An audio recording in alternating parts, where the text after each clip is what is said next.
Merci pour ta parole qui est la vie. Seigneur, viens effacer ma personne ce matin et viens me qualifier devant ta face. Que ton Saint-Esprit vienne parler, que ton Saint-Esprit vienne prendre le contrôle. Béni sois-tu, Père Saint, au nom de Jésus. Amen. Alléluia. Tu vas prendre ta Bible dans le livre de Ruth.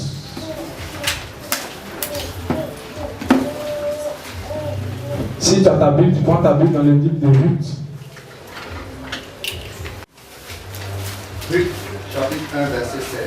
Lis la parole. Ruth répondit, ne me presse pas de te laisser, de retourner loin de toi. Où tu iras, j'irai. Où tu demeureras, je demeurerai. Ton peuple sera mon peuple et ton Dieu sera mon Dieu. Amen. Amen. Ton peuple sera mon peuple, ton Dieu sera mon Dieu. Combien d'entre vous connaissent l'histoire de Ruth? Ok, donc on va aller dans les détails.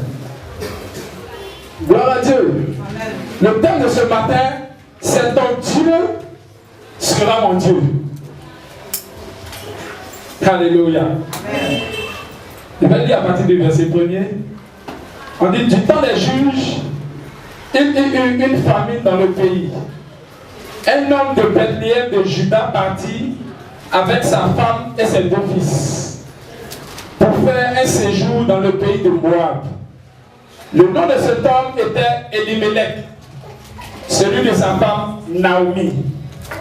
Et ses 2 fils s'appelaient Machlon et Kiljon. Ils étaient Éphrathiens de Bethléem de Juda.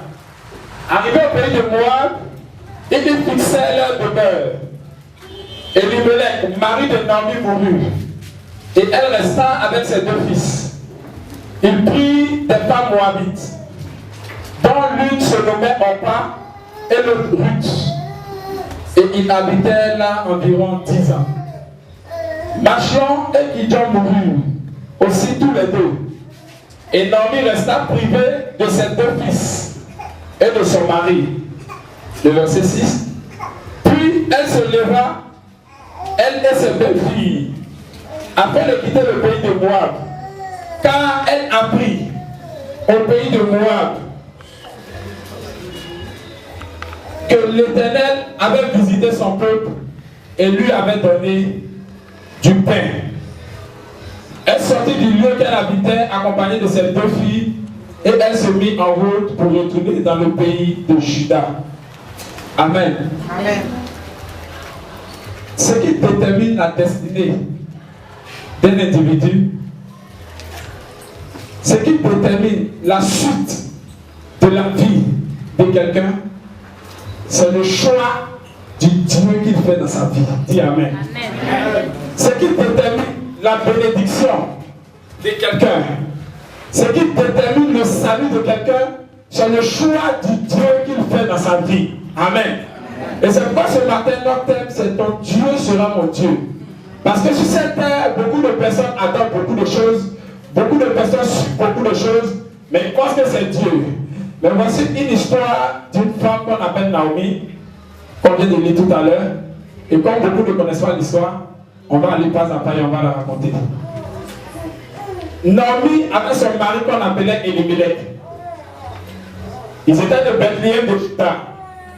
Donc c'était des gens qui bénéficiaient de la bénédiction que l'Éternel avait disposée pour eux. Pourquoi je dis ça? Le livre de Ruth qu'on a tout à l'heure, selon les historiens ou selon les théologiens, est décrite ici dans la période des juges. C'est-à-dire que cette histoire s'est produite dans la période des juges. Après que Josué fut rentré à Canaan, et Dieu a commencé à établir des juges. Donc cette histoire s'est produite lorsque Dieu avait établi des juges. Alléluia. Amen. Et voici qu'il y a eu une famine. En ce temps-là, au temps de Ruth, il y a eu une famine. Le verset 6 nous dit, puis elle se leva, elle et ses belles-filles, afin de quitter le pays de Moab. Car elle a pris du pays de Moab, que l'Éternel avait visité son peuple, lui avait donné du pain. Donc la famine a frappé à Bethléem, la famine a frappé du pays où ils étaient. Son mari a dit, Naomi, levons-nous, allons chercher quelque part où il n'y a pas la famine. Allons chercher quelque part où on peut avoir de quoi manger. Donc ici, Elimelech prend sa famille et il se déplace, il arrive sur un territoire qu'on appelle Moab, le territoire de Moab. Alléluia. Amen. On suit bien l'histoire, le territoire de Moab.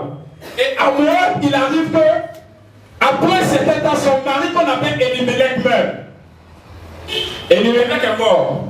Ses deux fils ont commencé à mourir. Machon est mort, Kijon est mort. Ils étaient certainement en train de fuir la famine. Mais en fuyant la famine, ils ne savaient pas que là où ils partaient, il y avait sur la tête de Moab une malédiction. Alléluia. Amen. On va comprendre tout à l'heure ce qu'on appelle la descendance des Moabites et la descendance des Ammonites. Tout vient de ces peuples. Genèse chapitre 19. Prenons Genèse chapitre 19.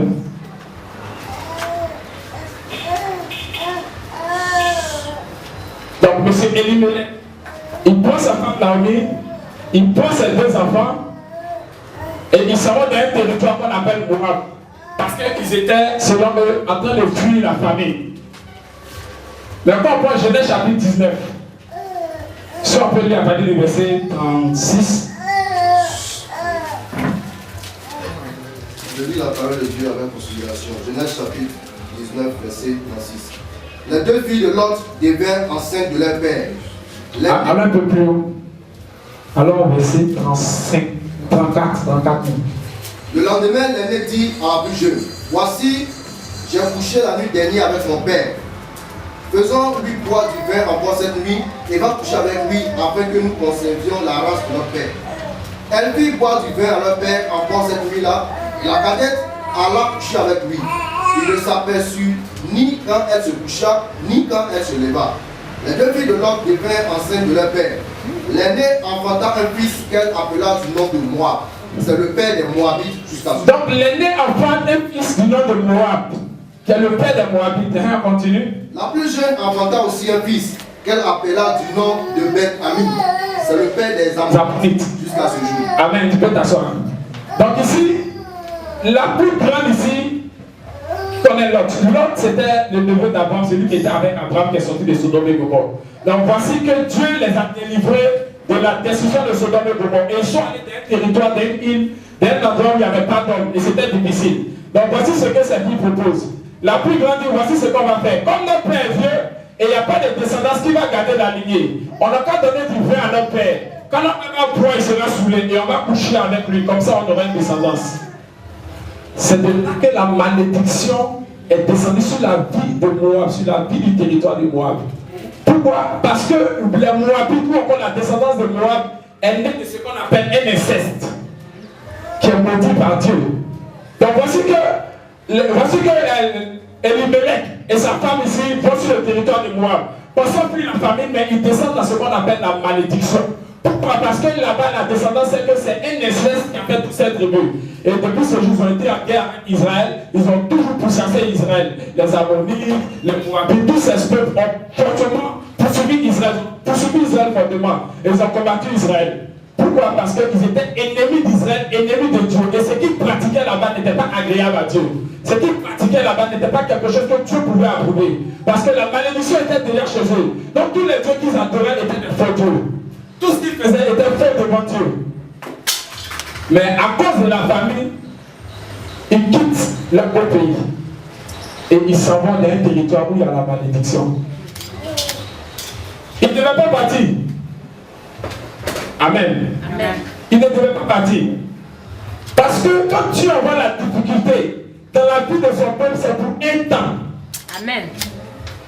Depuis toute la Bible qu'on a parcourue, on a vu que le peuple d'Israël ici désobéit à Dieu, le peuple d'Israël dans la famille, dans les difficultés, l'ennemi le presse, mais quand il se lève devant Dieu, Dieu le bénit. Donc à chaque arrêt que la vie du peuple d'Israël est en train d'avancer, il pouvait avoir des temps difficiles, mais après des temps difficiles, il pouvait avoir des temps de restauration. Alléluia. Amen. Et c'est pourquoi quand on prend l'histoire de Joseph, Joseph avait un songe. Dans le songe que Joseph avait fait, il avait vu qu'il allait avoir la famine pendant 7 ans et il allait avoir de l'abondance pendant 7 ans. C'est pas parce que Joseph a vu ce songe que Dieu n'allait pas accomplir cela. Mais Dieu avait donné la sagesse à Joseph de pouvoir bien se tenir pendant cette famine. Alléluia. Amen. Alléluia. Amen. Donc ici, il ne devait pas quitter ce territoire avec des difficultés. Et c'est comme ça que beaucoup de personnes abandonnent la maison de Dieu parce qu'ils souffrent. Et c'est pas normal. Pourquoi? Parce que la Bible dit en Éphésiens chapitre 3 que chaque chose en son temps. Il y a un temps pour pleurer et il y a un temps pour rire. Alléluia. Donc le temps de la famine allait passer. C'est pourquoi qu'on prend le verset 6. On dit, puis elle se leva, elle et ses belles-filles, afin de quitter le pays de Moab, car elle apprit au pays de Moab que l'Éternel avait visité son pays. Donc elle était à Moab et elle apprit que Dieu avait visité son peuple. Alléluia. Peut-être elle a vu à cause de la famine. Donc il ne faudrait pas, à cause des petites difficultés, abandonner la main de Dieu, abandonner le service de Dieu, abandonner l'église de Dieu. Pourquoi? Parce que tu te dis, tu te cherches trop, ça ne va pas, c'est difficile. Dans Ghana, là, nous tous sommes Ghana, on est là. Alléluia. Il ne faut pas aller quelque part. Amen. Dieu sait ce qu'il fait dans ta vie. Dieu sait quel travail il est en train d'accomplir. C'est pourquoi c'est Ephésiens pouvait dire, il y a un temps pour tout. Ephésiens 3, 4. Un temps pour pleurer, un temps pour rire, un temps pour se lamenter, un temps pour manger. Pourquoi? Parce que Dieu fait chaque chose en son temps. De la même façon qu'il a la nuit, c'est comme ça qu'il a le jour. Donc la nuit est là, mais le jour finit toujours par arriver. Alléluia. Aucune situation n'est perpétuelle, aucune situation n'est éternelle quand tu es en train d'adorer l'Éternel. Alléluia. Il peut arriver que tu traverses des moments difficiles, mais Dieu va trouver une solution, Dieu va trouver un moyen pour te faire sortir de ces situations difficiles. Pourquoi? Parce qu'il est éternel des armées. Amen. Donc ils sont allés dans la malédiction. Et la malédiction a frappé son mari. 10 ans après, elle est restée là-bas. La malédiction a frappé son premier fils, a frappé son deuxième fils. Elle n'a pas dit non, attends, je vais partir puisque mon mari est déjà mort, mais elle est encore restée sur ce territoire et elle a perdu ses 2 enfants. Mais comprenez que ces 2 enfants avaient marié 2 femmes. Donc une était Orpa et l'autre était Ruth. Et c'est l'histoire de Ruth qu'on va voir tout à l'heure. Alléluia. On va voir la décision de Ruth. On va voir le point de vue de Ruth. On va voir ce que Ruth a décidé. Alléluia. Et ça va nous bénir. Donc Ruth, alors on retourne dans le livre de Ruth. Ruth chapitre 1, le verset qu'on a lu tout à l'heure, qui est le verset 16. On prend 16 tout à l'heure. On dit Ruth répondit, ne me presse pas de te laisser, de retourner loin de toi. Où tu iras, j'irai, où tu demeureras, je demeurerai. Ton peuple sera mon peuple et ton Dieu sera mon Dieu. À visiter son pays. Pourtant quand Naomi est en train d'arriver, Naomi avait de l'abondance, Naomi avait de la richesse. Elle avait un mari, ils avaient des biens. Et ils sont arrivés dans le pays de Moab. Donc la malédiction a fait que Naomi a perdu son mari, Naomi a perdu tout ce qu'elle avait. Parce qu'avant de quitter le territoire où elle était à Bethléem, elle avait vendu ses biens, elle a vendu ses terres et elle est venue. Donc elle avait un peu d'argent. Mais tout cela est fini sur le territoire de Moab. Et voici que Naomi est en train de retourner chez elle, toute désespérée. Alléluia. Bon, on va choisir une Naomi. Viens. Si tu as des...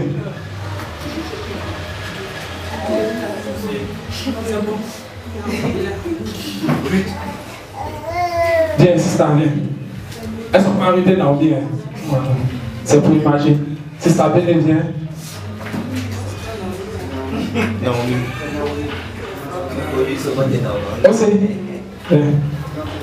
Ensuite, très bien.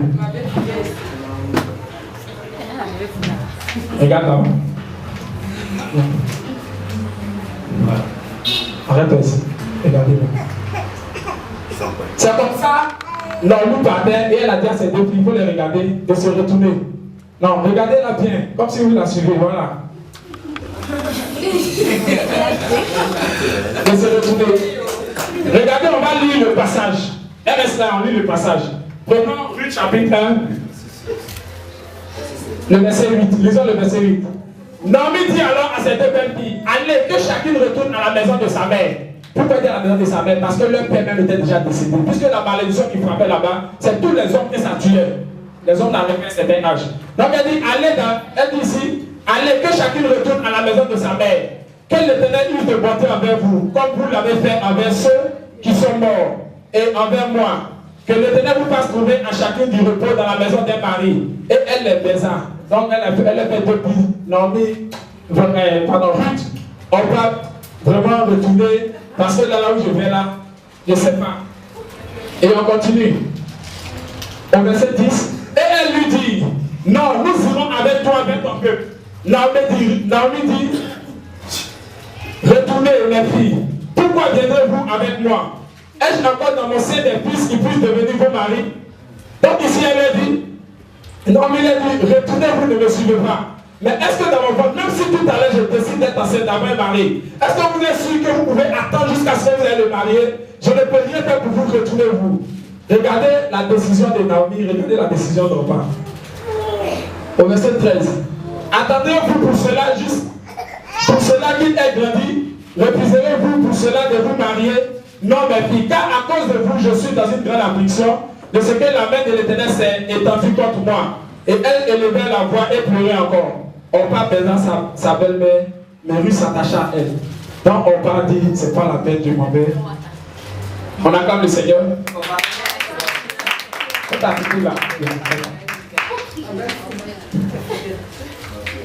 Faut pas la laisser. Hein. Naomi dit Naomi dit ici à Ruth. Ruth, c'est fini, je ne peux pas faire enfant, il faut te retourner. Il faut répondre, je ne veux pas. Suivez très bien. Donc Naomi lui dit, il faut te retourner. Elle dit, je ne veux pas. Parce que moi, je ne peux pas faire d'enfant, je suis bien tout ça. Ruth dit, moi, je ne peux pas te laisser.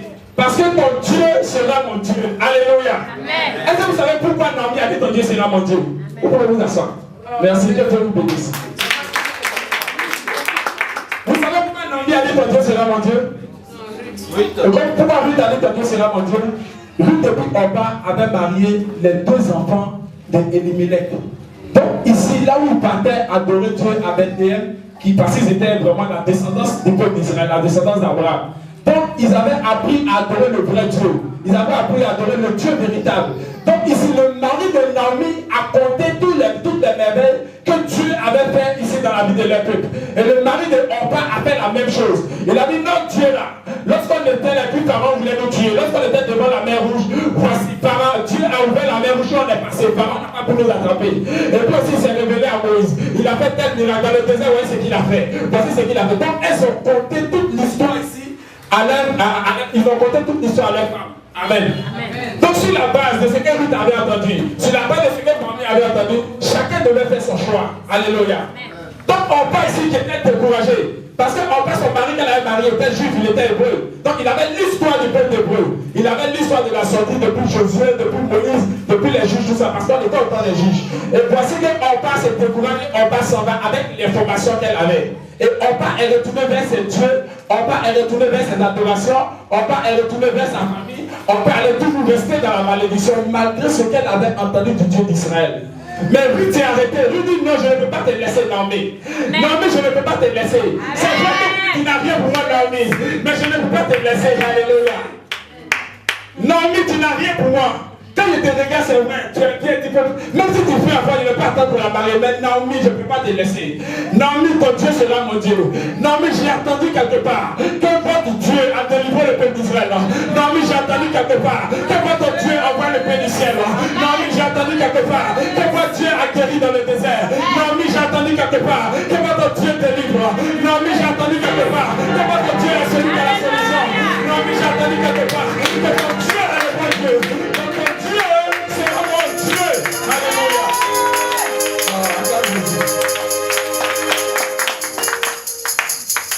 Elle dit Naomi, c'est vrai que tu ne peux rien faire pour moi. Mais Naomi, c'est pas toi que je regarde. C'est celui qui est derrière toi qui voit. Alléluia. Écoutez-moi très bien.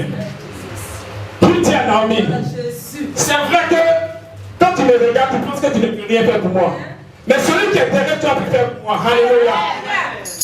Ce qui compte dans la vie d'un enfant de Dieu, c'est le Dieu que tu adores. Alléluia. Ce qui compte dans la vie d'un enfant de Dieu, c'est le choix du Dieu que tu fais. Amen. Beaucoup de personnes ont entendu parler de Jésus. Donc, comme on parle, se sont découragés. Ils ont laissé la main de Dieu. Pourquoi? Parce que les gens leur donnaient des paroles décourageantes. Non, bien venu à décourager. Non, vraiment, Ruth, tu ne peux rien faire. Tu vois comme s'il faut te retourner. Mais Ruth ne s'est pas attachée à ce que Naomi disait. Amen. Pourquoi? Parce que Naomi était dans le découragement. Naomi était dans la défaite. Puisque Naomi abandonne son Dieu pour venir d'un pays étranger, où il y a la malédiction. Donc Naomi ici est dans l'abattement puisqu'elle a tout perdu. Et la foi de Naomi a baissé. Tu peux être dans l'église, et puis un frère qui t'encourageait, c'est tellement dur que lui-même il se lève et dit, cette affaire-là, il faut laisser, il faut retourner au moment du pays où tu es quitté, cherche à faire autre chose. Il n'y a plus d'espoir. C'est pas parce qu'il ne croit pas que tu ne vas pas croire. C'est pas parce que lui il ne croit pas à ta bénédiction ou encore c'est pas parce que lui il ne croit pas à la promesse que tu t'as faite, à la vision que tu t'as faite, que tu vas te laisser affecter par cela. Naomi était dans la défaite, Naomi a tout perdu. Donc tout le langage qu'elle avait était un langage de découragé. Tout ce qu'elle avait était un langage de fatigué qui ne peut rien faire. Donc elle partait avec son petit sachet dans son village. Elle partait, parce qu'on dit à visiter son village. Et Ruth qui a entendu quelque chose dit je vais décider de la suivre. Alléluia. Mais Naomi qui était tellement découragée, elle arrive maintenant dans son pays. Alors au verset 20. Ruth chapitre 1, verset 20.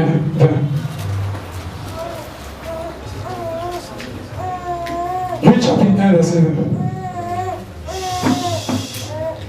Donc, on va lire. Donc ici, qu'est-ce qui se passe? C'est que Naomi arrive maintenant à Bethléem. Naomi arrive maintenant chez les Hébreux. Et on l'appelle. Hé Naomi, bonne arrivée. Naomi, bonne arrivée. Vraiment, il y a longtemps. Tu viens d'arriver. Quelle est la réponse de Naomi? Alors, elle leur dit. Elle a dit, ne m'appelez pas Naomi, appelez-moi Mara, car le Tout-Puissant m'a rempli d'amertume. J'étais dans l'abondance à mon départ, et l'Éternel me ramène les mains vides. Pourquoi m'appellerez-vous Naomi, après que l'Éternel s'est prononcé contre moi, et que le Tout-Puissant m'a affligé? Amen. Elle ne m'appelez plus Naomi, mais appelez-moi Mara. Vous savez ce que signifie Naomi? Naomi signifie la beauté et la douceur. Donc c'est un nom de bénédiction. Mais à cause de la difficulté, elle laisse ce nom de bénédiction et elle s'appelle Mara, qui veut dire amertume. Bitterness, c'est ce que les Anglais disent. Donc elle choisit ici le nom du désespoir, le nom du découragement. Parce qu'elle se disait que sa situation ressemble au nom qu'elle a le droit de porter. Est-ce que quelqu'un comprend ce que je dis? C'est pourquoi il ne faut jamais laisser une situation t'affecter que tu vas changer ta position. Ne laisse jamais une situation te faire changer de nom. Il y a des gens, Dieu les a créés, Dieu les a donné un peu de nom, ils s'appellent les maquettes. Mais tu les vois dans la rue, on les appelle lions. Toi tu es lion. Dieu t'a créé, Dieu t'a bien regardé, dit non, c'est là, non. Elle s'appelle Pussy. Et puis dans la rue qu'on l'appelle. Ouais, c'est comment? La non cracra. Les noms qui n'ont pas de sens. Il ne faut pas accepter de te donner des noms qui ont un impact négatif sur ta vie. Parce que Dieu prend compte des noms. Et les noms agissent sur la vie des gens. C'est pourquoi Dieu prend Jacob qui veut lui tromper un menteur. Il dit Jacob qui t'appelle Israël, qui veut lui bénir. Pour que la bénédiction se reflète dans ce nom qu'il a porté. Donc il ne faut pas laisser ta situation te frapper. Tu as dit appelez de maintenant. Je suis trop galéré, appelez-moi Tino la galère. Galère qui s'appelle comme ça. Elle dit la galère, ouais, c'est comment? Tu seras toujours galéré. Il ne faut pas laisser les situations t'affecter. À cause de Dieu que tu as choisi. Donc Naomi ici dans le désespoir, elle dit ne m'appelez plus Naomi, appelez-moi Mara. Voici c'est fini. Mais Ruth continue de suivre Naomi. Ruth continue de suivre Naomi. On arrive au verset 2, au chapitre 2. Au chapitre 2, au verset 2, Ruth la Moabite dit à Naomi, laisse-moi, je te prie, aller glaner des épis dans le champ de celui aux yeux duquel je trouvais grâce. Et elle lui répondit, va ma fille. Verset 7. Ruth chapitre 2, verset 7 maintenant. Elle a dit, permettez-moi de glaner et de ramasser des épis entre les gerbes, derrière les moissonneurs. Et depuis ce matin qu'elle est venue, elle a été debout jusqu'à présent et ne s'est reposée qu'un moment dans la maison de son père. Donc ici, Ruth souvient Naomi, quand ils sont arrivés, ils se sont installés. Ruth a dit non, mais on ne va pas rester comme ça. Faudrait que je parte quand même travailler, faudrait que je parte chercher quelque chose. Et selon la loi qui était là, quand les pauvres viennent pour chercher à manger dans ton champ, en récoltant, c'est-à-dire qu'en enlevant ici les plantes, en enlevant les fruits, en enlevant le riz, il faut faire exprès, tu as laissé tomber un peu, et puis le peuple qui va venir ramasser. Ça, c'était la loi qui était là-bas. Donc elle a dit à sa belle-mère, belle-mère, c'est vrai qu'on est venu, que toi tu es découragé, mais laisse-moi y aller chercher un peu, on va manger ensemble. Alléluia. Amen. Parce qu'il y a des belles filles, donc quand tu as ta soeur pays, que toi tu connais, là, puis moi y aller chercher manger. Ça n'a pas de sens. Parce que les gens pensent que les histoires de la Bible, c'est de faire raconter. C'est des choses qui arrivent de nos jours maintenant. Elle est venue avec sa belle-mère. Sa belle-mère connaît tout le pays. Elle dit, bon, permets-moi de partir un peu, aller chercher à manger, on va manger. Comme toi tu es découragé, peut-être tu ne veux plus manger. Mais je vois qu'on va manger. Et Ruth s'est levée, Ruth est partie. Elle allait. Et Ruth était vraiment très battante. homme riche qui a beaucoup d'héritage. Boaz est quelqu'un qui avait de quoi subvenir à lui-même ses besoins. Il avait tous ses champs. Mais Ruth s'en va glaner dans un champ. Et le champ dans lequel elle s'en va glaner, s'en va ramasser, c'est le champ de Boaz qui fait sa rencontre. Alléluia. Dieu a dirigé les pas de Ruth. Dieu a dirigé la pensée de Ruth. Dieu a dirigé la façon de faire de Ruth. Quand tu choisis l'Éternel comme ton Dieu, quand tu choisis l'Éternel comme ton Dieu, il est sur le point de diriger tes pas. Alléluia. C'est Dieu qui occasionne les rencontres. C'est Dieu qui occasionne les positionnements. Alléluia. Tu penses que ta vie est un hasard, mais ta vie n'est pas un hasard. Tu peux être dans une situation où tu penses qu'il n'y a plus d'espoir. Et tu avais des gens qui sont découragés. Mais toi, ne les laisse pas décourager. Regarde seulement la situation des gens. Et toi, cherche à travailler. Regarde la situation des gens. Et toi, cherche à te positionner. Dieu est sur le point d'envoyer quelqu'un à ta rencontre. Alléluia. Dieu est sur le point d'envoyer quelqu'un à ta rencontre. Alléluia. Même quand tu fais des affaires, il ne faut pas te laisser décourager les affaires. Continue de faire les affaires un peu. Un jour, tu vas croiser quelqu'un qui va financer tes projets et tu vas rentrer dans le monde des affaires. Je déclare ce matin que le monde des affaires soit sur la vie de quelqu'un. Je déclare ce matin que les connexions invisibles s'attachent à la vie de quelqu'un. Dans ce matin, celui que Dieu a disposé pour toi, que celui que Dieu a appelé pour toi, il dit j'appelle de loin quelqu'un pour accomplir mes desseins. Que celui que Dieu a appelé pour toi, que celui que Dieu a programmé pour te faire du bien, arrive jusqu'à ta destination au nom de Jésus. De la même manière que Ruth a croisé pour moi ce matin, je prie que tu fasses une rencontre extraordinaire au nom de Jésus de Nazareth. Je prie que Dieu te mette en connexion avec quelqu'un qui va changer ta destinée. Je prie que tu te mettes en relation avec le mari que tu recherches. Je prie que tu te mettes en relation avec le business que tu recherches. Je prie que tu te client dans tes mains ce que tu veux atteindre. Alléluia. Il ne faut pas se laisser affecter par ce qui se passe. Parce que la vie que nous menons, nous sommes dans ce qu'on appelle une destinée. Et la destinée est faite de connexion. Et nous sommes tous des acteurs. Dieu étant celui qui pousse les pions. Donc nous sommes tous dans les mains de Dieu. Et Dieu nous pousse. Et Dieu nous pousse. Et Dieu nous pousse. C'est pourquoi un enfant de Dieu ne regarde pas aux hommes, mais il regarde à Dieu. Alléluia.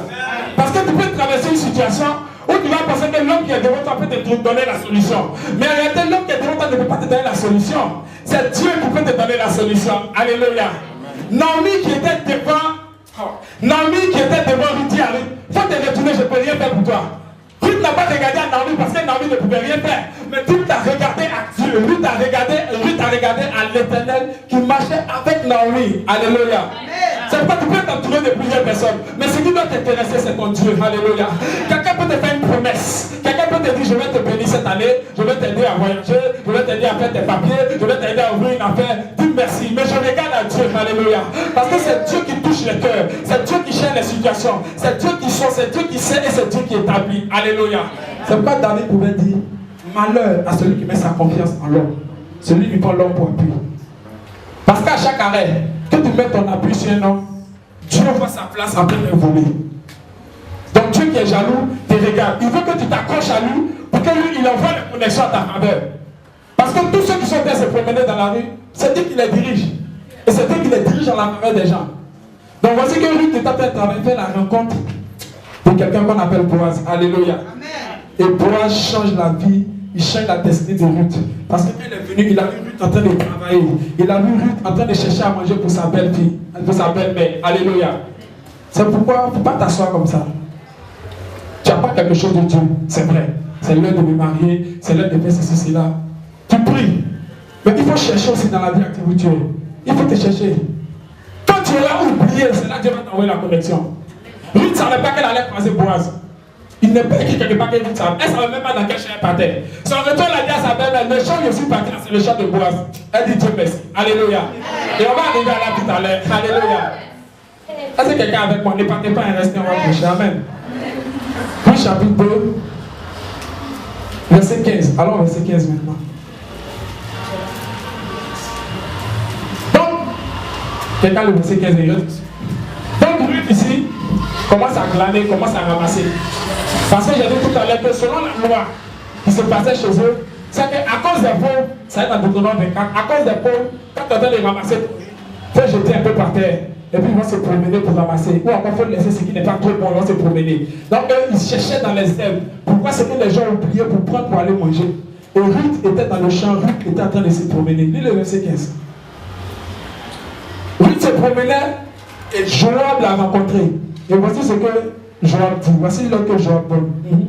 Puis elle se leva pour glaner. Boaz donna cet ordre à ses serviteurs, qu'elle glane aussi entre les gerbes, et ne l'inquiétez pas. Et même vous ôterez pour elle des gerbes, quelques épis, que vous la laisserez glaner sans lui faire le reproche. Amen. Donc ce qui se cachait pour prendre dans les herbes bizarres là, Boaz dit à partir d'aujourd'hui, elle va commencer à glaner avec pour vous les moissonneurs. Est-ce que vous comprenez ce que ça veut dire? Ceux-mêmes qui sont chargés de faire la moisson là, Boaz donne l'ordre qu'à partir de maintenant, elle glane avec vous. Et puis si elle glane avec vous, laissez la bonne partie pour elle. Donc pendant qu'elle est en train de glaner, et qu'elle se tue, ils envoient ça devant elle et elle commence à ramasser. Pendant qu'ils sont en train de chercher, ils envoient devant elle et elle commence à ramasser. Alléluia. Dieu est sur le point d'envoyer quelque chose en ta faveur. Alléluia. Dieu est sur le point d'envoyer une connexion. Alléluia. Les gens vont cultiver pour toi. Alléluia. Les gens vont travailler comme ça, comme une humaine dans ta vie. Amen. Le Dieu dont vous êtes en train de parler est le Dieu qui t'a choisi. Amen. Le Dieu dont vous êtes en train de parler est le Dieu qui crée des occasions. Amen. Il dit, c'est vrai, c'était Dieu pour elle venait au début. Elle ne dormait même pas. Elle ne dormait pas. Elle cherche, même maintenant parce qu'elle m'a rencontré, parce qu'elle m'a croisé. Mettez ça devant elle, qu'elle ramasse, qu'elle remplit son sac. Alléluia. Dieu ordonnera à quelqu'un de venir à ta faveur. Dieu ordonnera à quelqu'un de s'aimer dans ta vie. Dieu ordonnera à quelqu'un de venir changer ta situation. Dieu dira à quelqu'un, prends ça, cet argent que tu as, donne ça à cet homme, donne ça à cet homme. Elle veut avancer, elle veut aller de l'avant. Parce que la situation est très bien dure. Mais quand Dieu commence à créer une connexion, les choses commencent à être faciles. Là où tu te tuais pour avoir, là où tu te tuais, là où tu chiais, là où tu es en train de souffrir, Dieu envoie les gens, cela devient facile. Une option de facilité s'approche à ta vie, c'est ma parole de Jésus. Et si tu te battais pour avoir quelque chose là, à côté de ce message, à côté d'aujourd'hui, que Dieu ouvre la porte de la facilité arrive jusqu'à toi. Si tu te tuais pour avoir même vu plus ça, si tu te tuais pour manger, qu'à partir d'aujourd'hui, l'onction qui est sur ma vie, l'onction qui est sur ce ministère, t'apporte une rencontre dans des choses qui est là-bas. Oh, pas les têtes que les choses soient faciles pour toi, alléluia. Pas les têtes que les choses soient faciles pour toi, alléluia. Mettez pour elle de côté. Mettez de côté pour elle. Elle va commencer à ramasser. Elle a commencé à ramasser. Elle a commencé à ramasser. Elle est arrivée à la maison. Elle dit, maman, voici ce qu'il a apporté. Il a apporté un gros sac. Et le gros sac qu'il a apporté, on va manger jusqu'à ce qu'il sera fatigué. Pour rester demain à partir. Elle dit, mais tu es allé dans le champ de qui? C'est la question que Naomi a posée. Elle dit, j'étais dans le champ de Boaz. Elle dit, Boaz. Mais Boaz là, et puis elle commence à réfléchir. Il est de la famille de notre mari. Pourtant, selon la loi, quand une femme perd son mari et qu'elle a toutes les propriétés, celui qui est plus proche, qui est comme son frère ou bien son oncle, peut venir prendre la femme et en même temps racheter la propriété celle avec bon Dieu. Donc c'est ce qu'on appelait droit de rachat. Donc quand Ruth a dit à sa maman que celui dont on parle là, il s'appelle Boaz, elle dit mais Boaz a droit de rachat sur nous. Et puis Naomi dit quelque chose à Ruth, chapitre 3, verset 1. Naomi, sa belle-mère, lui dit, ma fille, je voudrais assurer ton repos afin que tu sois heureuse. Naomi qui est en train de dire à Ruth, tu vas te retourner. Ruth va partir, je ne peux rien faire pour toi. Ruth, c'est fini pour toi. Mais quand la bénédiction a commencé à venir dans la vie de Ruth, elle dit, l'homme que tu as croisé, c'est vrai, tu ne le connais pas, mais je sais comment faire pour que cet homme te marie. Amen. Vous ne comprenez pas? Oh, la vie est mystère. Et Naomi, sa belle-mère, lui dit, ma fille, je voudrais assurer ton repos afin que tu sois heureuse. Naomi, j'ai un secret qui va te faire aimer. Les personnes qui t'ont repoussé, qui t'ont chassé, non, on ne peut rien faire pour toi, il faut partir. Quand ils vont voir la bénédiction venir à un certain niveau, ils vont commencer à t'ouvrir la porte. Pour dire qu'à ce niveau, quand j'étais là, voici celle-ci, j'ai investi. Quand j'étais là, voici celle-ci, j'ai commencé à marcher. Pourquoi? Parce que tu es resté fidèle à ton Dieu. Parce que tu es resté attaché à ton Dieu. Alléluia. Écoute, la fidélité de Dieu reste à jamais dans la vie d'un enfant de Dieu. Quels que soient les temps qui passent, quelles que soient les périodes qui passent, attache-toi seulement à Dieu. Tous ceux qui avaient pensé mal de toi, tous ceux qui avaient comploté mal de toi, ils viendront, ils diront, c'est auprès de toi que c'est Dieu. C'est toi que je veux aider. Alléluia. On a vu les frères de Joseph. Ils ont pris Joseph, lui, la personne, non, c'est possédé devant lui. En vendant-le, ils étaient en train d'accomplir la destinée de Joseph. Alléluia. Le chose que Joseph avait fait, c'est réalisé. Vous savez comment c'est réalisé? C'est quand il est arrivé en Égypte là-bas, que ses frères sont venus se prosterner devant lui. Ses mêmes frères, ils ont commencé à bénéficier de la bénédiction qu'il avait. Parce qu'aujourd'hui, attache-toi seulement à ton Dieu. Quelque chose c'est qu'il arrive, attache-toi à Dieu. Il ne faut pas dire non, vraiment c'est dur. Il faudrait que je parte d'ici, je vais aller voir mes marabouts que je voyais avant. Il faudrait que je parte chez la sœur. Elle m'avait parlé d'un truc il y a longtemps là. Est-ce qu'elle ne peut pas renouveler ça même? La dernière fois, elle avait attaché un monsieur là. Et le monsieur qu'elle attachait, vraiment il lui a donné une grosse voiture. Ça commence à aller chez elle. Je vais aller la voir encore. Un temps peut arriver qu'il y ait un temps difficile. Mais à cause de ton Dieu, il faut l'attraper. Accroche-toi à Dieu fortement. Dieu n'a pas dit que tu ne vas pas connaître les temps difficiles, il n'a pas dit ça. Regarde ce que David dit en Psaume 23. Prenons Psaume 23. David dit quelque chose en Psaume 23.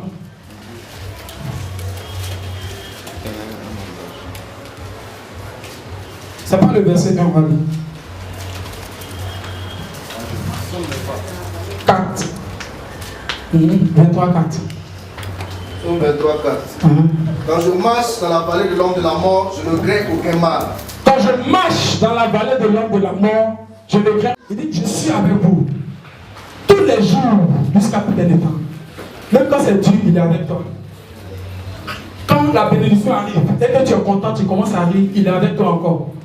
Dans tout ce que tu traverses, il est avec toi. Donc il te regarde et puis tu traverses avec lui. C'est pourquoi David pouvait dire son bâton et sa houlette me rassurent, me donne l'assurance. Parce que je sais qu'il est avec moi. Et David qui est en train de dire ça, il disait ça à cause de ce que le choix de Dieu était toujours sur lui. Mais toi Dieu te regarde, il dit tu as accepté Jésus. Il a fait de toi un disciple. Mais maintenant moi je suis avec toi tous les jours jusqu'à la fin des temps. Jésus ne va pas te laisser, il ne t'a jamais abandonné. Il ne t'a jamais abandonné. Même quand tu penses qu'il t'a abandonné, lui sait qu'il est avec toi.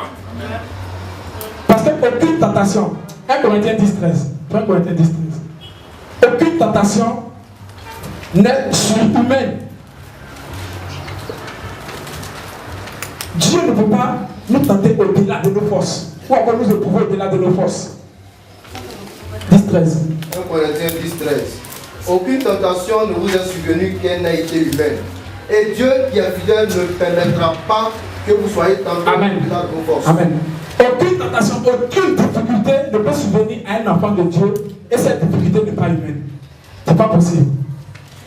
Quand Job était dans la tristesse, Job était dans l'angoisse, Job était en train de perdre tout ce qu'il avait. Sa femme même voulait le quitter parce qu'elle voulait se marier. Donc elle lui maudit Dieu, tu vas mourir, allez me marier encore. Donc sa femme ici lui disait des choses comme ça. Job est resté là parce qu'aucune tentation n'est au-delà de l'être humain. C'est pas possible. Aucune difficulté n'est au-delà de l'être humain. Et Dieu qui est fidèle, amen. Dieu qui est fidèle continue. Mais avec la tentation, il préparera aussi le moyen d'en sortir. Il préparera aussi le moyen d'en sortir. Afin que vous puissiez la supporter. Amen. Amen. Afin que vous puissiez la supporter. Donc quand une situation vient, Dieu prépare un moyen que tu vas utiliser pour sortir de là. Lorsque le peuple d'Israël était devant la mer Rouge et que Moïse était là, le peuple disait, c'est mieux si nous avions laissé en Égypte, on allait mourir là-bas. Il disait, c'était mieux, on allait laisser en Égypte être esclave. Mais tu nous envoies devant la mer Rouge. Pharaon est derrière la terre de courir. On fait comment? La Bible dit, Dieu ouvra un chemin dans le désert.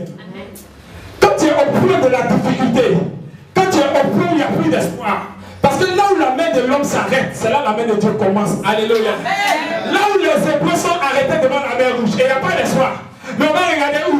C'est la mer. Qui peut marcher sur l'eau? On n'a jamais entendu que quelqu'un marchait sur l'eau. Moi, il dit, restez tranquille. Vous allez voir la délivrance que Dieu va vous accorder. Alléluia.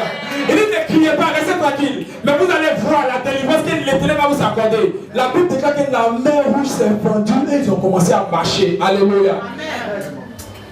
Amen. Ce qui tue les autres là, toi, ça ne peut pas te tuer. Alléluia. Si les bêtes, ils allaient mourir dans l'eau, puis c'est fini pour eux. Mais à cause du Dieu que tu as, il a toujours une voie de sortie. Job a été tenté, Job a été frappé, toutes ces choses. Job est sorti victorieux. Devant la mer où le peuple d'Israël est sorti dans la victoire. Donc il faut seulement t'accrocher à Dieu. Là où tu penses que la solution va sortir, c'est là la solution sort. Amen. Là où tu penses qu'on peut t'aider, c'est là qu'on commence à t'aider. Mais il ne faut pas regarder à l'homme, regarde à Dieu. Amen. Amen. Moi je suis venu à Accra, ça fait 2 ans de suicide. Mais il y avait fait quelques mois dans Accra. Tout ce que je connaissais, il n'y a pas un qui pouvait l'argent. Mon seul ouest qui a quitté Abidjan, c'était 20 000 CFA. C'était le seul ouest. Ça a quitté Abidjan. Donc imagine quelqu'un qui a mangé 20 000 CFA sur 24 mois.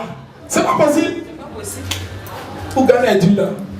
Mais j'ai regardé à Dieu. Il a suscité à gauche, il a suscité à droite. On dit tiens habit, on dit tiens chaussures. Ça va, ils ont fait pour moi. Ça là, ils ont fait pour moi. Ça là, on m'a donné. Amen. C'est comme prêcher, c'est la vérité.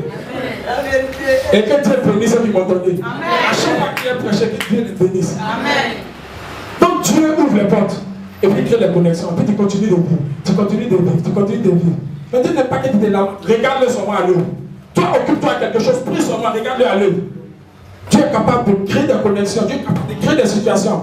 Parce qu'aucune tentation, aucune épreuve n'est surhumaine. Elle n'est pas l'entendement humain. C'est pas possible. C'est pas possible. Et Dieu prépare toujours moyen de sortir de là.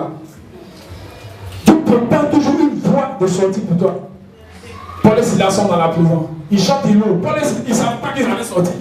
Chez eux, ils sont en train de louer leur Dieu seulement. Voici les prisons, boum, c'est ouvert. Ils vont sortir tremblement de terre. Ils ont profité.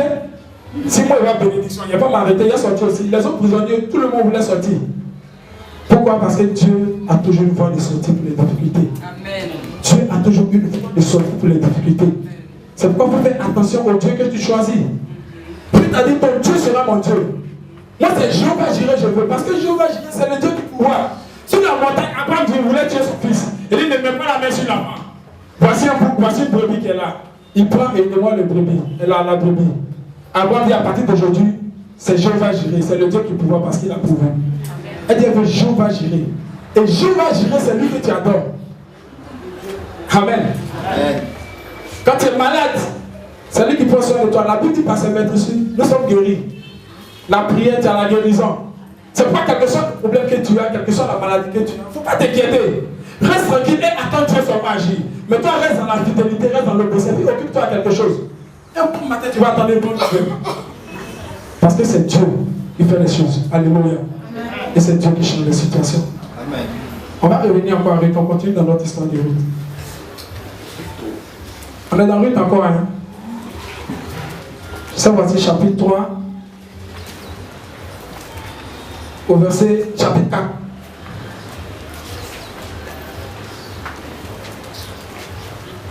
Verset 1, de je lis. Boaz monta à la porte et s'y arrêta. Or, voici celui qui avait droit de rachat et dont Boaz avait parlé vint à passer. Donc ici, Naomi donne une stratégie ici. Ruth donne une stratégie à Naomi. Pour dire, bon, l'homme que tu allais glaner dans son champ, ouais, c'est ce que tu as fait. La nuit, quand il va dormir, quand il va aller battre des choses, il va aller nettoyer. Quand il va dormir, il va en bas de son pied en laine et puis couche-toi en bas comme ça. Si tu fais comme ça, matin, il va te regarder, il va savoir de quoi tu veux parler. Et ça, c'est un signe que Naomi a donné. Bon, on n'a pas dit Léa, on a fait ça ici. Parce que Léa pense que c'est ce qu'elle a dit pour faire son roi. Parce qu'elle a allé son pied, elle a dormi, quand elle voit un garçon, il a levé une cuisine, elle dit, il faut regarder. Non, c'est pas ce qu'elle a pu dire. Qui fait ça, qui a péché. C'est 0, comme le pasteur l'a dit. 0 sur 1. Amen. C'est pas ça. Elle dit, bah, quand tu as fait ça, il va savoir de quoi tu veux parler. Effectivement, quand elle a fait ça, il a regardé, non, je sais de quoi tu veux parler. Mais avant moi, il y a quelqu'un qui a le droit de rachat. Attends, il y a le voir d'abord. Si lui ne veut pas de toi, il va te prendre. Alléluia. Amen. Donc, il fait la rencontre de celui qui a le droit de rachat le matin. On dit, oh, voici celui qui avait le droit de rachat. Et donc, Boaz avait parlé, vint à passer. Boaz lui dit, approche, reste ici, toi et tel. Et il s'approchait, s'arrêta. Boaz prit alors 10 hommes parmi les anciens de la vie. Et il dit, asseyez-vous ici. Et il s'assit. Puis il dit à celui qui avait droit de rachat. Vraiment, Naomi est revenu du pays. Il va paraphraser. Il dit, vraiment, Naomi est venu du pays. Et c'est toi qui as droit de rachat. Parce qu'en partant, elle a pris tous ses biens, elle a vendu. Donc, si tu viens que tu rachètes tout ça, non seulement à cause de la prospérité de ton frère, tu vas pouvoir hériter, tu vas hériter Boaz, tout ça, et puis tu vas hériter aussi les biens là. Donc voici tu as droit de rachat. On fait comment? Mais le gars regarde Boaz, il dit non, il y a prendre. On lit au verset 4. J'ai cru devoir t'en informer, te dire, acquiert en présence des habitants et en présence des anciens de mon peuple, si tu veux racheter, rachète. Mais si tu ne veux pas, déclare-le-moi afin que je le sache. Si tu ne veux pas Naomi, si tu ne veux pas Ruth, il faut me dire en même temps, là où elle s'appelle, là il y a prendre aussi. Pourquoi? Parce que c'est lui qui avait le droit de rachat. Il était plus proche de la famille de Elimelech que l'autre personne. On continue. Quand il n'y a personne avant toi qui ait le droit de rachat, et je l'ai après toi. Et il répondit, je rachèterai. Verset 5. chapitre 4, verset 5. Boaz dit, le jour où tu acquerras le champ de la main de Naomi, tu l'acquerras en même temps de Ruth la Moabite, femme du défunt, pour relever le nom du défunt dans son héritage. Et celui qui avait le droit de rachat répondit, je ne peux pas racheter pour mon compte de bel et de tout mon héritage. Prends pour toi mon droit de rachat, car je ne peux pas racheter. Alléluia. Ce qui t'appartient, quelque chose qui ont coupé de souvent finit par te donner ça. Est-ce que vous comprenez? Il dit non, c'est toi qui as le droit de rachat. Il faut commencer d'abord à l'apprendre. Il dit d'accord, il y a prendre. On commence à citer. On dit voici, qu'on va donner ses biens, Naomi sera dedans, Ruth sera. Il dit Ruth, non, c'est bon, je ne vais pas garder mon héritage. Il est obligé de laisser la place à Boaz. Alléluia. Si quelqu'un veut prendre ta position, il va aller, il va essayer, il va dire la baisse, ça c'est pas pour toi, c'est pour lui qui est là-bas. Alléluia. Parce que où Dieu t'a positionné là, personne ne peut se positionner là-bas, c'est pas possible. Ruth et Naomi devaient se croiser. Même si celui qui avait le droit de rachat venait, son grand frère venait, son petit frère venait, et tous ils s'arrêtaient. Ils vont dire non, non, on ne veut pas. Ils vont dire ils ne veulent pas. Pourquoi? Parce que Ruth avait des destinées pour Boaz. Alléluia. Ce que Dieu a arrêté pour toi, ce que Dieu a établi pour toi, personne ne peut prendre ça. Amen. Parce que je disais, la dernière fois, la veille de prière, quand on met une chaise là, la chaise est taillée en fonction des fesses de chacun. Donc si c'est toi qui dois t'asseoir dans la chaise, lui qui va venir s'asseoir, forcément il sera plus gros que toi. Donc elle va vouloir s'asseoir, ça va se lever. Maintenant si toi tu es mince que tu viens, lui sera gros. Maintenant si toi tu es gros que tu viens, lui qui va vouloir s'asseoir, il sera tellement mince qu'il va voir qu'il y a la place encore, mais il va laisser. Pourquoi? Parce que Dieu agit en fonction de la mesure que tu as. Alléluia. Dieu t'a donné une date de naissance bien précise. Oui. Et pour cette date de naissance bien précise, il y a un événement bien précis et une bénédiction bien précise. Alléluia. Quelqu'un ne comprend pas ce que je dis. Et ça peut te donner le secret de la destinée. Il ne faut pas courir après les gens pour dire je vais donner. Même si tu restes dans tout de rats, la bénédiction va venir te chercher. Amen. La Bible dit que le prophète est parti dans la maison de Jesse. Tous les fils de Jesse sont là. On dit Elia vient, il est grand, il arrive. Après le deuxième vient. Ça veut dire mais je suis venu pour quelqu'un. Où il est celui que je vais oindre? Il regarde avec ses yeux. Il dit lui là on dirait celui que je vais oindre. Il dit non c'est pas lui, passe. Il passe. Peut-être il était bien en forme parce qu'il était dans la vie de Saül. Passe. Qui est oindre? Passe. Parce que Saül était en forme et grand. Donc il regardait lui que Dieu avait choisi. Certainement il était en forme aussi. Donc il regarde les enfants passer, il dit non, tous ceux-là qui sont passés là, ils voient personne. Tu es sûr que c'est les 8, c'est tout ce que tu as là? Il dit non, il y a un autre. Mais lui, il est dans les champs, ces champs il est beau. Donc depuis les derrière les brebis là-bas. On dit tant qu'il ne vient pas, on ne fait pas la cérémonie. Alléluia. Les gens vont attendre pour fêter la cérémonie. Alléluia. Non, il n'a pas compris. Personne ne peut voler ta bénédiction. Personne. Sois seulement attaché à Dieu. Si tu as dit, faut dire Dieu, me voici, j'attends seulement. Ça va tarder, mais ça va te bénédiction. Ça va te. Il faut marcher seulement selon Dieu, il faut prier à Dieu. Dieu est fidèle, tout ce qu'on voit là, ça appartient à Dieu. Il n'y a pas quelque chose qui n'est pas pour Dieu. C'est pourquoi Abraham, c'est pas la foi. Tu dis Abraham, quitte ton pays, quitte ta patrie, va dans un lieu où je t'ai montré. Abraham commence à marcher, il arrive derrière quoi, il dit, c'est pas, il a arrêté. Il dit, Dieu, je suis là maintenant. Parce que lui pensait que quelqu'un allait s'arrêter, Dieu allait commencer à construire la cité. C'est un hébreu. Vous voulez qu'on lise ça? Regardez là, c'est regardez ça. Amen. La parole de Dieu est intéressante, ça me fait du bien. Abraham la foi. Hébreu. J'espère que c'est dans le temps. Hébreu 11.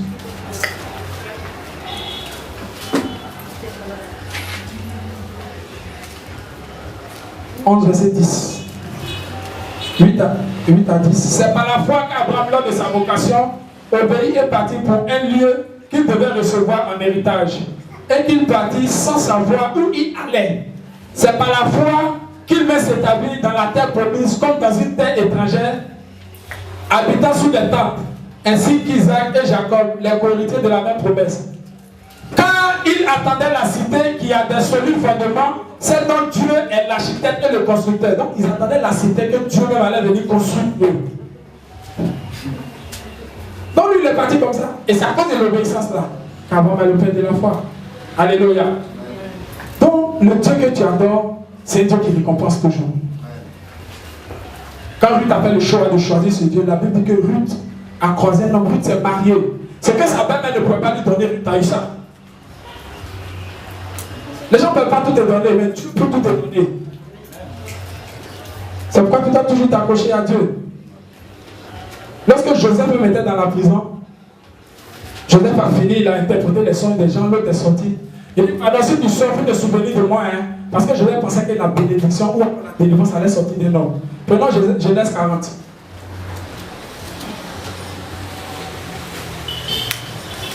La Bible Dieu nous donne toutes ces choses pour nous servir d'exemple. Genèse 40, verset 14. Pour qu'on comprenne comment on doit marcher avec lui, comment on doit l'adorer, comment on doit le voir, comment on doit l'aimer. Genèse 40, verset 14. Tu peux lire. Joseph. Mais souviens-toi de moi quand tu seras heureux. Un verset ou deux versets. Ok. Au verset 12. Joseph lui dit, en voici l'explication. Les 3 serments sont 3 jours. Encore 3 jours et Pharaon relèvera ta tête et te rétablira ta charge. Tu mettras la coupe dans la main de Pharaon comme tu en avais l'habitude lorsque tu étais son échanson. Mais souviens-toi de moi. Mais moi, souviens-toi de moi. Il dit à celui qui était dans la prison avec lui, qui allait sortir. Quand tu seras heureux. Quand tu seras heureux, souviens-toi de moi. On peut s'arrêter là. Prends le verset 23. Regarde, on va. Un reste pour le verset 23. 40, 23. Donc, Joseph dit, quand tu vas sortir de la prison, il faut te souvenir de moi. Parce qu'il a interprété ton songe, l'autre est venu l'interpréter, l'autre il allait mourir. Mais toi, tu ne vas pas mourir, toi, tu seras sauvé. Mais quand tu vas sortir là, il ne faut pas m'oublier. Pour parler de moi au roi, là le roi va regarder, le roi va savoir que je suis là, il va avoir pitié de moi. Parce que je suis de façon injuste. Et le roi va me faire sortir de la prison. Donc Joseph lui dit, souviens-toi de moi. Je lui ai dit, souviens-toi de moi, pourquoi? Parce que Joseph même avait oublié tout le songe qu'il avait fait. Il avait tout oublié. Donc il s'est dit, si prison là seulement, il pourrait sortir dedans, c'était bon pour moi. Lis le verset 23. C'est que l'homme l'a fait. L'homme à qui il a dit, souviens-toi de moi. Lis le verset 23. Le chef des échansons ne pensa plus à Joseph. Il a oublié Joseph. Il oublia. Les hommes sont au bain. Hein? Il a fini d'interpréter ton son, il a tout fait. Il sort, mais le petit oublie. Il a oublié Joseph. Il dit, Joseph, c'est vrai, tu m'as fait sortir de la prison, mais moi je suis libre. Bye bye. Parce qu'il a déjà eu ce qu'il voulait, il a oublié Joseph. Mais ce qu'il ne savait pas, c'est que le Dieu que Joseph avait choisi, c'est que le Dieu que Joseph avait décidé d'adorer, ce Dieu-là pouvait ouvrir la prison sans lui-même son aide. Alléluia. Joseph, qui était dans la prison, tu restes ici. Joseph, on a déjà fini. Joseph qui était dans la prison, lui tout ce qu'il attendait, c'était de sortir de la prison seulement. C'était tout son problème. Mais regardez qui est le Dieu que Joseph adore. Or à celui, lis le verset allons. Or à celui qui peut faire. Or à celui qui peut faire. Par la puissance qui agit en nous. Il parle de Dieu. Par l'Esprit de Dieu. Or à celui qui peut faire par la puissance qui agit en nous. Infiniment au-delà de tout ce que nous demandons ou pensons. Infiniment au-delà de ce que nous pensons ou nous demandons. Joseph demandait seulement à sortir de la prison. Mais Dieu dit non, c'est que tu penses est petit. Moi je vais t'établir sur le pays. Alléluia. Les gens sont là avec des cherchent des petites bénédictions. C'est vrai, ça va, j'ai une maison, je vais rester. Non, Dieu va faire au-delà de ce que tu penses, au-delà de ce que tu demandes. Je te dis certainement, je suis bien dans une maison, mais ce matin, reçois ta deuxième maison au nom de Jésus. Je te dis non, oui, je suis là, ça va, je mange un peu. Mais ce matin, reçois la nourriture plus d'élévation au nom de Jésus. La Bible, Dieu peut faire au-delà de ce que nous pensons et que nous demandons. Salomon, Dieu a parlé à Salomon, Dieu dit à Salomon, il dit Salomon, tu as fait une offrande de 1000 holocaustes, vraiment demande quelque chose, demande. Il dit Seigneur, donne-moi seulement la sagesse. Il dit c'est bien, tu as demandé la sagesse parce que tu penses à la sagesse et c'est ce que tu as demandé. Mais moi en plus de ta sagesse, je te donne la richesse, alléluia. Parce que ce que tu demandes à Dieu, regarde, il te donne au-delà, alléluia. Tu dis à Dieu, je vais seulement voyager, mais Dieu s'arrête pas au voyage. Après le voyage, il y a le mariage, alléluia. Tu dis à Dieu seulement, Seigneur, ce que je veux seulement, c'est seulement une petite temps pour dormir, je veux seulement me coucher. Mais Dieu dit, voici le temps pour te coucher, puis voici un business pour toi encore, alléluia. Oh, Dieu que tu adores. Elle dit, ton Dieu sera mon Dieu. Dieu regarde tes pensées, il dit, toi, tu ne vois pas bien. Moi, il te dit à bien voir. Amen. C'est pourquoi il a élevé Salomon, il a béni Salomon. Donc, à chaque fois que tu es accroché à ce Dieu, il faut seulement regarder à lui. Il est fidèle et il le verra. Que Dieu nous bénisse. Amen. Moi, Jésus. Tu es le Dieu de ma vie.